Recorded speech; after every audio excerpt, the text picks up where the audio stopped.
There's a number of objectives that a options investor is looking to accomplish. Number one, they might be looking to manage their risk, and that may come into shape by hedging their stock. One of the things about stock, one of uh, boy, I just lost my train of thought. A strategy that I really find useful. One of my favorite strategies, actually, it's called a protected put.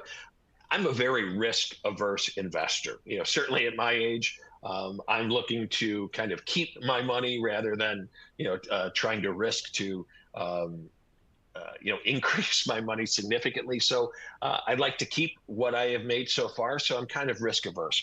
To that point, there's a strategy called a protective put. Remember, I talked about when you buy a put option, you've got the right to sell your stock.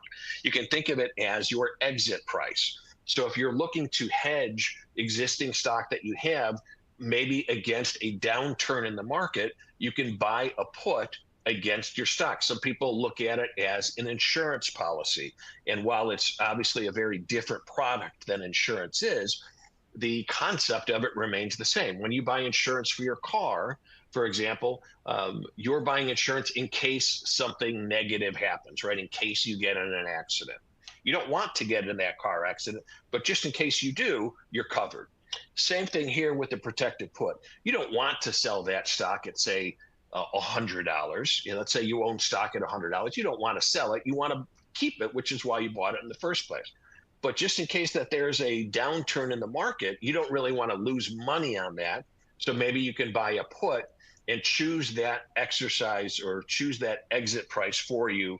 So should things drop, you can go ahead and sell your stock at a price of your choosing, not the market. So risk management is one of the objectives or one of the reasons that people look to options. Income generation, another huge objective, another huge reason that investors use options.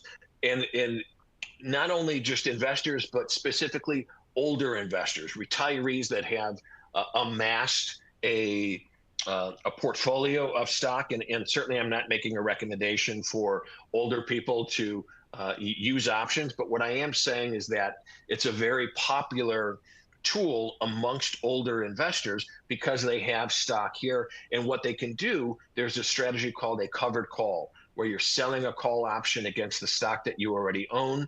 When you sell options, you're collecting a premium. And a lot of investors will use that premium as additional income. Squeeze out, as my boss used to say, squeeze out some extra shekels from their stock investment. So covered call is a popular income generating strategy.